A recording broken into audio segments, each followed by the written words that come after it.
Have you ever noticed how some people remain completely unfazed by chaos, criticism, and conflict, while others crumble under the slightest pressure?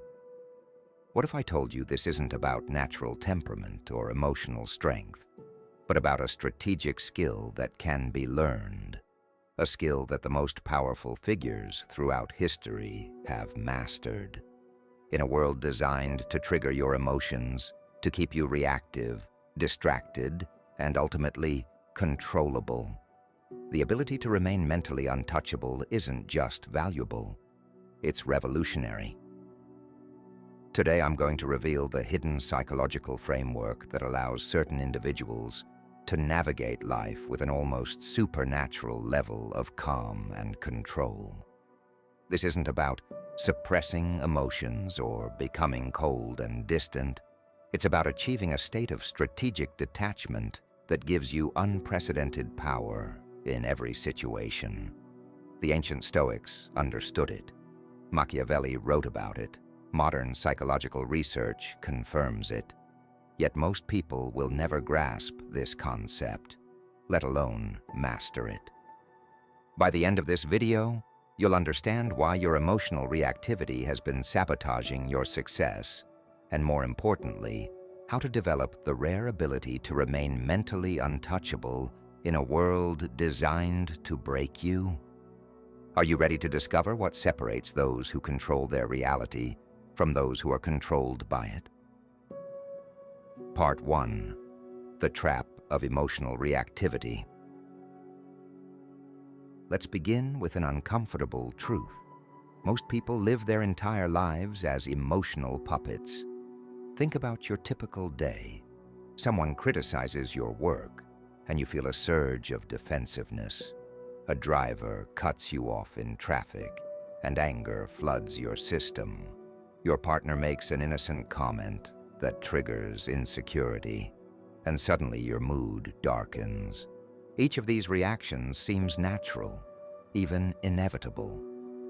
But what if I told you they're actually programmed responses, strings being pulled by external forces? Carl Jung understood this mechanism perfectly when he wrote, "Until you make the unconscious conscious, it will direct your life and you will call it fate." Your reactivity isn't random. It follows precise psychological patterns installed throughout your life. By parents who rewarded certain emotional responses, by social groups that reinforced specific reactions, by a culture that profits from your emotional volatility. Consider this: every time you react emotionally to an external trigger, you surrender control. You hand over your psychological sovereignty to whatever or whoever provoked that reaction. When you get angry at criticism, the critic controls your emotional state. When you feel anxious about others' opinions, society controls your behavior. When you react impulsively to provocation, the provocateur determines your actions. This is the first principle of becoming mentally untouchable, understanding that reactivity equals submission. Look at the truly powerful figures in any domain: business, politics, even interpersonal relationships. What distinguishes them isn't intelligence, charisma, or even strategic thinking. It's their ability to maintain psychological sovereignty, regardless of external circumstances. While others are emotional pinballs, bouncing frantically between reactions, these individuals remain centered, observant, and in control. They respond rather than react. They choose rather than compulsively follow programmed patterns. But here's what most people miss. This isn't about emotional suppression. Suppressing emotions is just another form of reactivity, a desperate attempt to avoid feeling.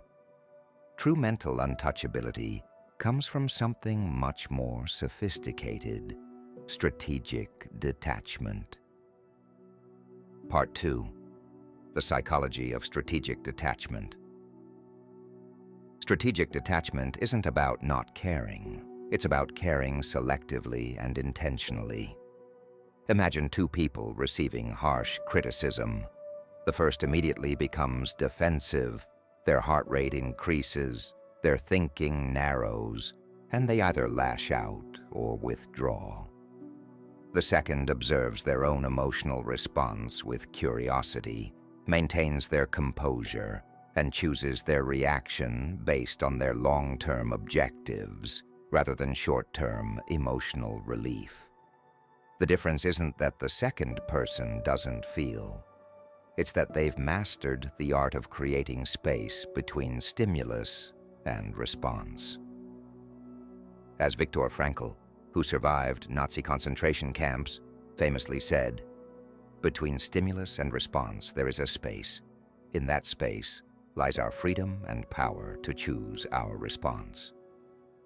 This space, this gap between what happens and how you react, is the foundation of strategic detachment, and it can be systematically expanded through specific psychological techniques. The first technique is metacognitive awareness, the ability to observe your own thoughts and emotions as if from a distance. When you feel anger rising, instead of becoming anger, you notice, "I'm experiencing anger." This subtle shift changes everything. Research in neuroscience shows that simply labeling emotions activates the prefrontal cortex and reduces activity in the amygdala, literally cooling down the emotional brain. This isn't just psychological theory, it's biological reality. The second technique is value-based filtering. Most people react to everything. The mentally untouchable person filters experiences through a simple question. Does this deserve my emotional energy based on my core values and objectives? Imagine someone insults you publicly. The reactive person immediately feels compelled to defend their honor, reputation, or self-image. The strategically detached person asks, "Does responding to this serve my long-term goals, or would my energy be better invested elsewhere?" This isn't weakness, it's the ultimate form of strength. As Seneca wrote, "The true man is revealed in difficult times." So when trouble comes, think of yourself as a wrestler, whom God, like a trainer, has paired with a tough young buck. For what purpose? To turn you into Olympic-class material. The third technique is temporal zooming, the ability to mentally step out of the immediate moment and view situations from an expanded time frame. Will this matter in a week, a month, 5 years? Most emotional triggers become absurdly insignificant when viewed through this lens. These techniques aren't just philosophical concepts. They're practical tools used by elite military operators, high-stakes negotiators, and world-class performers to maintain optimal functioning under extreme pressure. But becoming mentally untouchable requires more than techniques. It demands a fundamental shift in how you view the relationship between your internal and external worlds. Part 3. The Sovereignty Mindset. There's a profound difference between being affected by external events and being controlled by them. The reactive person believes their emotional state is determined by circumstances. "I'm stressed because of my job. I'm angry because of what they said. I'm anxious because of the uncertainty." The mentally untouchable person operates from a completely different paradigm: psychological sovereignty. They recognize that while external events may create initial emotional responses, they alone determine the duration, intensity, and behavioral consequences of those emotions. This sovereignty mindset is what Epictetus, a former slave who became one of history's greatest philosophers, meant when he said, "Make the best use of what is in your power, and take the rest as it happens." But how do you develop this mindset in a world specifically designed to undermine it? First, you must recognize the forces working against your psychological sovereignty. We live in an attention economy that profits from your reactivity. Social media algorithms are specifically engineered to trigger emotional responses. News outlets compete for your outrage. Even interpersonal dynamics often revolve around emotional manipulation. The mentally untouchable person sees these mechanisms for what they are and refuses to be manipulated by them. Second, you must establish clear boundaries between what you can control and what you cannot. Most people waste enormous psychological energy trying to control the uncontrollable. Other people's opinions, unpredictable outcomes, past events, or future uncertainties. The strategically detached individual focuses exclusively on their circle of influence, their own thoughts, choices, actions, and responses. Everything else is acknowledged, but not permitted to dominate their emotional landscape. Third, and perhaps most importantly, you must develop what psychologists call emotional non-attachment, the ability to experience emotions without being defined by them. Your anger, fear, joy, or sadness are temporary experiences flowing through your consciousness, weather patterns passing through the sky of your awareness. They are not your identity. When you fully embody this understanding, something remarkable happens. You become capable of using emotions strategically rather than being used by them. You can experience anger without becoming aggressive, fear without becoming paralyzed, desire without becoming obsessed. This is the state that Machiavelli described when he wrote about the prince who could use both the qualities of the lion and the fox, power and cunning, without being controlled by either. It's what Sun Tzu meant when he said, "The supreme art of war is to subdue the enemy without fighting." The ultimate victory isn't defeating others, it's remaining undefeated by your own emotional reactivity. Part 4. Practical implementation, becoming untouchable. Understanding these principles is one thing, living them is another. So how do you transform this knowledge into a lived reality? The process begins with systematic desensitization to emotional triggers. Most people avoid situations that trigger negative emotions. The mentally untouchable person deliberately exposes themselves to progressively more challenging situations while practicing strategic detachment. Start small. If criticism triggers you, ask trusted friends for honest feedback about your weaknesses. Feel the emotional response arise, label it, create space around it, and choose your reaction based on values rather than impulse. If rejection frightens you, put yourself in low-stakes situations where rejection is possible. A no from a stranger when asking for a small favor, for instance.